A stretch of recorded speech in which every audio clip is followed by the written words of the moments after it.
Há grande diferença na morte dos justos e dos ímpios. Parte 7, dia 30 de agosto de 2023.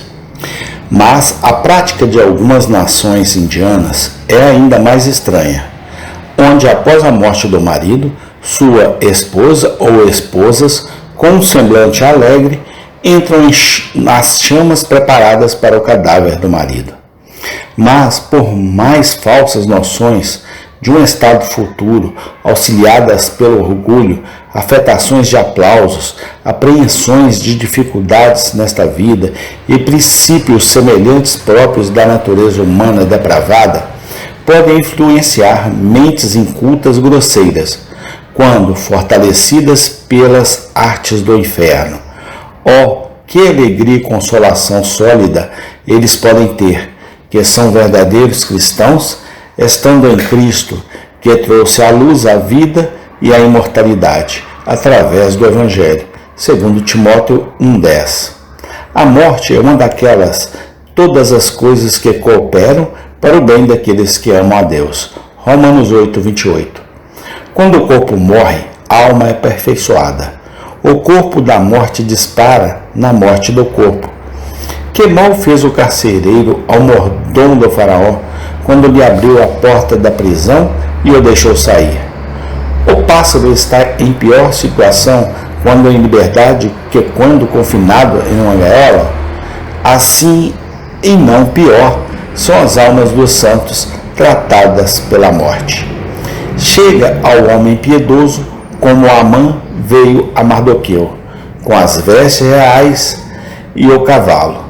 Ester 6,11, com a comissão de honrá-los, por mais desajeitadamente que seja realizado. Não questiono, mas Amã realizou a cerimônia com um semblante muito doente, um rosto pálido, um olhar abatido e um semblante nublado, e como alguém que veio para enforcá-lo, em vez de honrá-lo. Mas aquele a quem o rei se deleitou em honrar, deve ser honrado. E Amã, o grande inimigo de Mardoqueu, deve ser o homem empregado para colocar essa honra sobre ele. Glória, glória, glória, bênção e louvor ao nosso Redentor, nosso Salvador, nosso Mediador, por cuja morte devoradora, é feita para fazer um bom ofício para aqueles a quem poderia ter se apressado em sua maldade para a destruição total e eterna.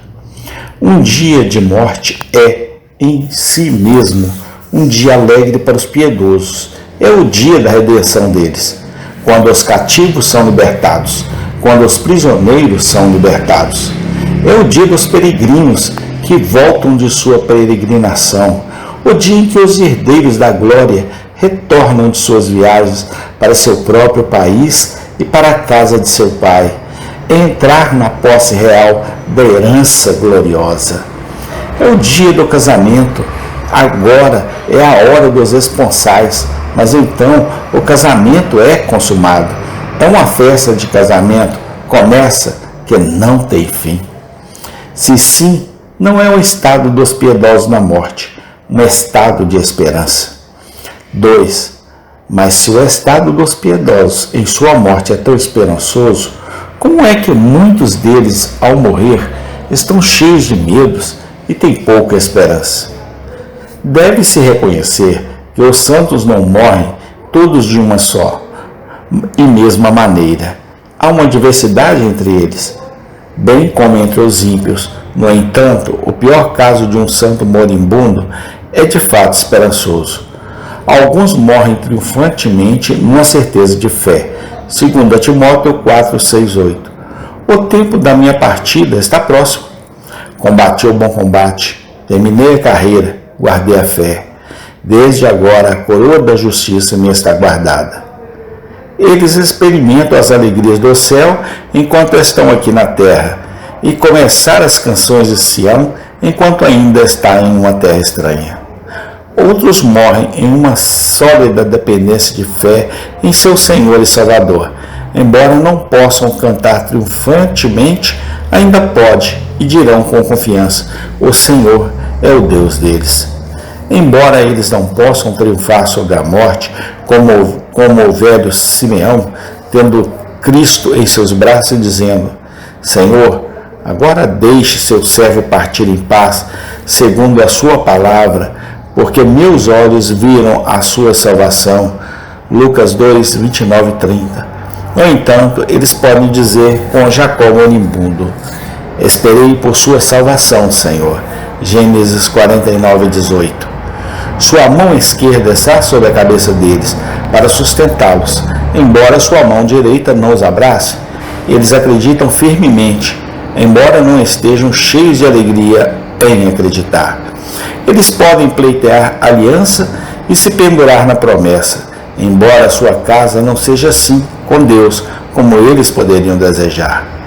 Mas o dia da morte de alguns santos pode ser como aquele dia mencionado em Zacarias 14:7, nem dia nem noite. Eles podem morrer sob grandes dúvidas e medos, pondo-se como se estivessem em uma nuvem e indo para o céu em uma névoa. Eles podem ficar de luto sem o sol e nunca adiar seu espírito de peso até que a morte os despoje dele. Eles podem ser levados para o céu pelos confins do inferno e pode ser perseguido pelo leão devorador até os próprios portões da Nova Jerusalém. E pode ser comparado a um navio quase naufragado à vista do porto, que ainda fica seguro em seu porto. 1 Coríntios 3,15. Se a obra de alguém for queimada, ele sofrerá perda, mas ele mesmo será salvo, mas como pelo fogo. Há segurança entre seus medos, mas perigo na mais forte confiança dos ímpios, e há uma semente abençoada de alegria em suas maiores tristezas. A luz é semeada para os justos, e alegria para os retos de coração. Salmo 97:11. Agora, os santos estão sujeitos a tal perplexidade em sua morte, porque, embora sejam cristãos de fato, ainda são homens de paixões semelhantes aos outros, e a morte é um objeto assustador em si. Qualquer que seja a roupa com que apareça, o semblante severo com que olha para os mortais, dificilmente pode deixar de fazê-los encolher. Além disso, os santos são de todos os homens os mais ciumentos de si mesmos. Eles pensam na eternidade e em um tribunal mais profundamente do que os outros. Com eles, é uma coisa mais séria morrer do que o resto da humanidade está ciente.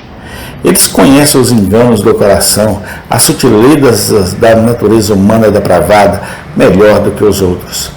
Portanto, eles podem ter muito a fazer para manter a esperança no leito de morte, enquanto outros passam tranquilamente como ovelhas para o matadouro. E antes que Satanás, que usa toda a sua arte para apoiar as esperanças do hipócrita, fará o possível para estragar a paz e aumentar os temores do santo. E, finalmente, o mau estado de espírito, as más condições em que a morte às vezes atinge um verdadeiro cristão, podem causar essa perplexidade.